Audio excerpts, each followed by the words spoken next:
Hello dear students, देखिए हम पढ़ रहे थे कशेरुकियों में पाचन मतलब कि डाइजेशन इन इनवर्टिब्रेट्स नहीं।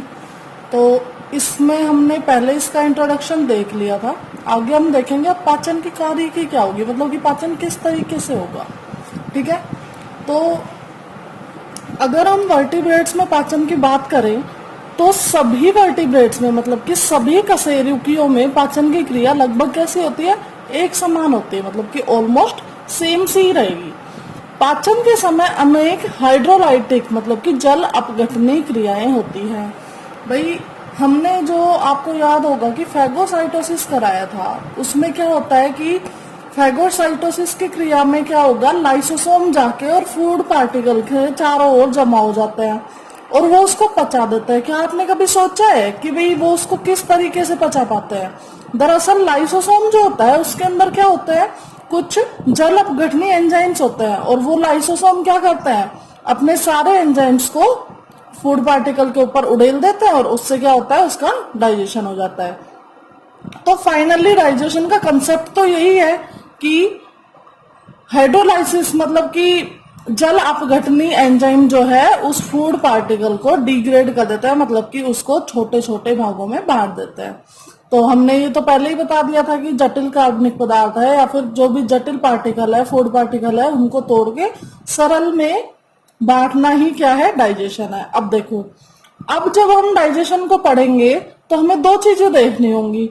एक तो है आहार नाल। कशेरुकियों में पाचन के लिए दो संरचनाएं जरूरी होती है। एक तो होती है उनकी आहार नाल, मतलब कि वो कैविटी जिसके अंदर पाचन होगा, ठीक है, जो बाह्य कोशिकीय पाचन हो गया एक प्रकार का। और इसके अलावा सहायक ग्रंथियां, ठीक है, सहायक ग्रंथियां होंगी। अब देखिए यहाँ पे हम सबसे पहले देखेंगे आहार नाल की संरचना। ये आहार नाल है, आहार नाल की संरचना। अपनी जो आहार नाल है उसको हम कितने भागों में बांट सकते हैं? देखिए, नंबर एक मुख, मतलब कि शुरुआत कहां से होगी, मुख से। इसके बाद उसका अगला पार्ट होगा मुख गुहिका, मतलब कि बकल कैविटी, जो मुंह के अंदर वाला भाग है जिसके अंदर क्या रहेंगे, दांत और जीभ रहेंगे। मुख गुहिका किसको जोड़ेगी, ग्रसनी को, ठीक है। और ग्रसनी के आगे जो क्षेत्र मिलेगा वो हमें मिलेगा ग्रास नाल, मतलब कि ये गले वाला क्षेत्र जो मुंह को और गले से जोड़ेगा, ठीक है। फिर आगे देखेंगे हम, क्या आ जाएगा, स्टमक, मतलब कि आमाशय। इसमें क्या होता है, HCl होता है और प्रोटीन का पाचन वगैरह वो सब हम आगे देखेंगे। इसके बाद इंटेस्टाइन, मतलब कि आंतें चालू हो जाती हैं, और आंत होती है छोटी और बड़ी दो प्रकार की, जो हम आगे पढ़ेंगे। और इसके बाद हो जाएगा अपना रेक्टम, लास्ट वाला पार्ट। इसमें जो रेक्टम का ही लास्ट वाला पार्ट होता है वो होता है एनस, जिसको हम गुदा बोलते हैं। ये होती है इसकी रेक्टम की लास्ट ओपनिंग, मतलब कि ये मान लो रेक्टम है तो इसकी ये लास्ट ओपनिंग क्या होगी, एनस, ठीक है। और इसके अलावा हम देखेंगे कि भाई सहायक ग्रंथियां इसमें कौन कौन सी होंगी। सबसे पहली है अपनी लार ग्रंथियां, मतलब कि सैलाइवरी ग्लैंड्स, ठीक है। नंबर दो है यकृत, जो अपना लीवर है, ये भी क्या है, एक प्रकार की ग्रंथि है और ये पाचन में मदद करती है, इसलिए क्या हो गई, पाचन सहायक ग्रंथि हो गई। इसके अलावा अपना जो अग्नाशय या पैनक्रियाज है वो भी क्या है, सहायक ग्रंथि है। देखो, जैसा कि मैं बता चुकी हूं ऊपर आपको, पाचन जो है वो दो मतलब हिस्सों में बांट के पढ़ेंगे, आहार नाल और सहायक ग्रंथियां। स्तनियों में पाचन की संपूर्ण क्रिया निम्नलिखित चरणों में पूर्ण होती है। भाई हमारे अंदर पाचन की क्रिया है वो किन किन चरण में पूरी होगी? देखो, मुख गुहा में पाचन, सबसे पहले जो अपनी बकल कैविटी है मतलब कि मुंह है, उसके अंदर पाचन चालू हो जाता है, ठीक है। इसके बाद जंतुओं में, मतलब इसमें देखिए क्या बताया है कि जंतुओं में पाचन मुख गुहा से शुरू हो जाता है, मतलब कि मैंने अभी अभी बताया आपको, मुख गुहा से ही पाचन चालू हो जाता है। आप पूछेंगे कैसे, हमने बताया कि मुख गुहा में क्या होती है, लार होती है, सैलाइवा होती है, और सैलाइवा में क्या होता है, लाइसोजाइम एंजाइम होता है। वो क्या करता है, पहले तो उसको उसमें अगर कोई बैक्टीरिया वगैरह है उनको मार देगा। इसके अलावा उसमें जो टाइलिन एंजाइम होता है, ठीक है, वो क्या करेगा, टाइलिन एंजाइम हम बता देंगे, आगे भी बता देंगे क्या करता है। टाइलिन एंजाइम जो बड़े ग्लूको मतलब पॉलीसैकेराइड्स होते हैं उनको माल्टोज में तोड़ देता है, ठीक है। तो इसका मतलब हम कह सकते हैं कि शर्करा का पाचन कहां से शुरू हो गया, मुख गुहा से ही शुरू हो चुका है, ठीक है।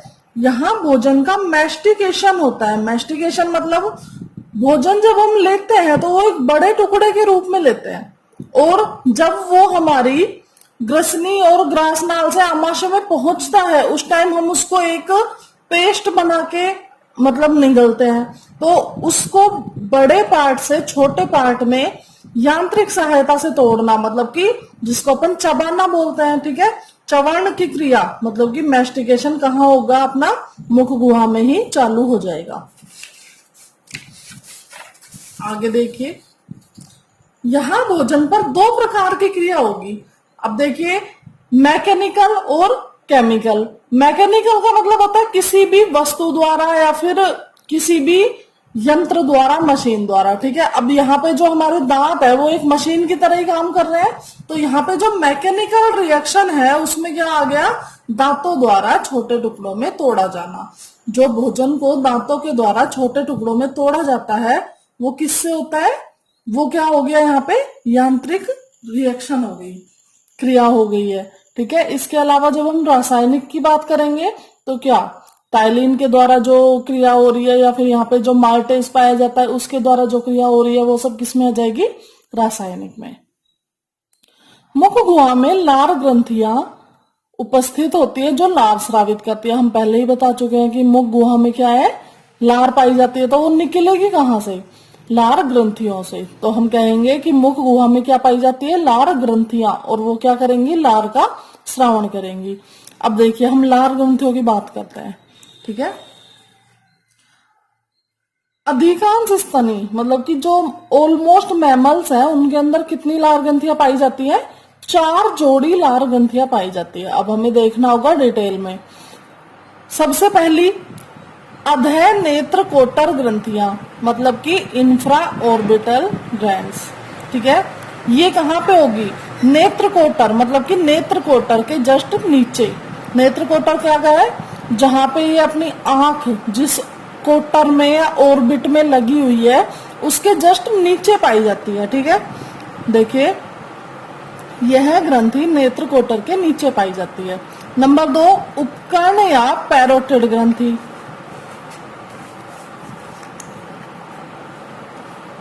ये कहाँ मिलेगी, ये ग्रंथियां बाह्य कर्ण के नीचे मिलेगी। मतलब कि जो अपने कान का जो हिस्सा बाहर निकला होता है बाह्य कर्ण, उसके नीचे की तरफ स्थित होती है, ठीक है। ये इंसाइजर के नीचे खुलती है। भाई ये होती तो कहाँ है, कानों के नीचे होती है, लेकिन खुलेगी कहाँ, इंसाइजर। इंसाइजर क्या है यहाँ पे, ये एक प्रकार का दांत है। आगे जब हम दंत सूत्र पढ़ेंगे उसमें बताएंगे आपको कि इंसाइजर क्या होता है, ठीक है। तो ये खुलेगी कहाँ, इंसाइजर के नीचे। और जो इसकी ओपनिंग होगी, मान लो ये कोई ग्रंथि है, ये यहाँ पे स्थित है और ये इसका स्राव इस नलिका से आ रहा है, ठीक है। तो लास्ट वाली ये जो डक्ट है, ये जो नलिका है, इसको अपन क्या बोलेंगे, स्टेनस की नलिका, स्टेनस डक्ट, ठीक है। अधः मैंडिबलीय ग्रंथि मतलब कि सब मैंडिबुलर ग्लैंड्स, ये कहाँ होंगी भाई, देखिए ये निचले इंसाइजर के पीछे वाल्टन की नलिका द्वारा खुलती है। होती कहाँ है, निचले इंसाइजर के पीछे, नीचे वाले जो अपने इंसाइजर दांत होंगे उनके नीचे मिलेगी। और इसकी जो ओपनिंग होगी मतलब कि ये वाली डक्ट की क्या कहलाएगी, इसमें वाटसन की नलिका। देखिए इसमें स्टेनस की नलिका है और इसमें वाटसन नहीं, वाल्टन की नलिका, ठीक है। ये खरहे और घोड़े में नहीं पाई जाती, ठीक है। या देख लेना याद हो तो, वरना कोई बहुत ज्यादा इंपॉर्टेंट बात नहीं है। नंबर 4 अधः जिह्वा मतलब कि कहा मिलेगी, ये सबलिंगुअल ग्लैंड। इसको क्या बोलेंगे, सबलिंगुअल मतलब कि ये जीभ के नीचे मिलेगी, नाम से ही पता लग रहा है। ये ग्रंथियां जीभ के नीचे स्थित होती हैं, बता चुके हम पहले, और स्वतंत्र सिरे के नीचे छोटी छोटी वाहिनियों द्वारा खुलती है। जो अपनी जो जीभ है वो कुछ इस प्रकार की संरचना है। देखिए इसमें क्या होगा, ये वाला हिस्सा पीछे से जुड़ा हुआ है और ये वाला हिस्सा जो आगे का हिस्सा है ये रहता है स्वतंत्र। ठीक है, तो होती तो ये यहां पे है इस जगह, लेकिन खुलती कहाँ है, ये जो स्वतंत्र सिरा है इसके नीचे, और स्वतंत्र सिरे के नीचे छोटी छोटी वाहिनियां, मतलब कि छोटी छोटी बारीक बारीक जो वाहिनियां आएंगी उनके थ्रू खुलेंगी। ठीक है, आगे देखो। अब ये जितनी भी हमने बताई है ये सारी लार ग्रंथियां मिलके क्या करेगी,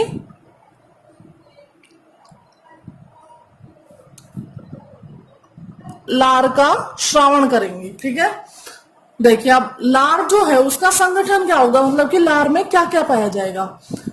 टोटली पूरे दिन में हमारे जो सलाइवरी ग्लैंड्स है वो कितनी लार का प्रोडक्शन करती है, 1 से 1.5 लीटर पर 24 आवर, मतलब कि पूरे 24 घंटे में एक दिन में कितनी लार बनती है, 1 से 1.5 लीटर। उसकी जो पीएच है, मतलब कि उसका अम्ल क्षार परीक्षण करेंगे तो उसकी पीएच क्या मिलेगी हमें, लगभग 6.3 से 6.8, मतलब कि भाई 7 पे न्यूट्रल होता है, न्यूट्रलाइज हो जाती है चीजें, तो ये क्या हो गया, तनु अम्लीय है। ठीक है, जल जल कितना होगा, मतलब टोटली इसमें लगभग 99.5% क्या होता है, वाटर ही होता है, जल होता है। अगला देखिए अकार्बनिक लवण कितने होंगे, 0.2%, और कौन कौन से, NaCl है, KCl है, Na2H, PO4 है, CaCO3 है, ये।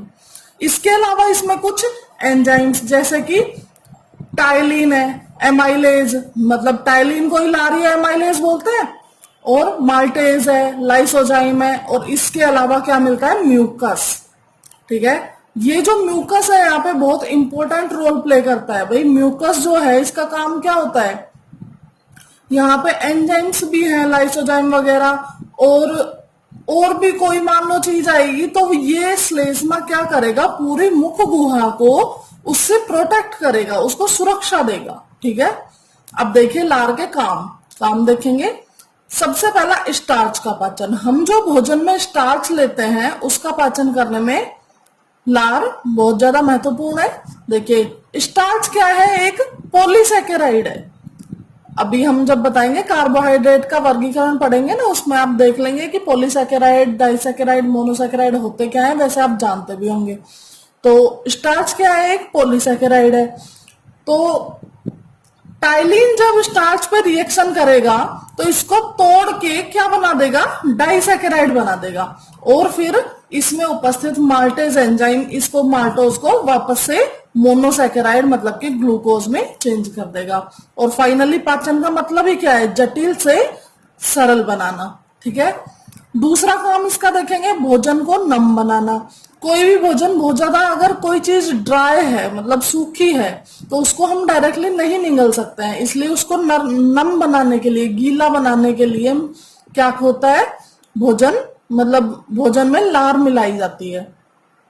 नंबर 3 देखिए, लार में उपस्थित लाइसोजाइम जीवाणुओं की भित्ति को नष्ट कर देता है। मैं पहले ही बता चुकी हूँ कि इसमें उपस्थित लाइसोजाइम एंजाइम क्या करता है, जीवाणुओं की भित्ति को नष्ट कर देता है।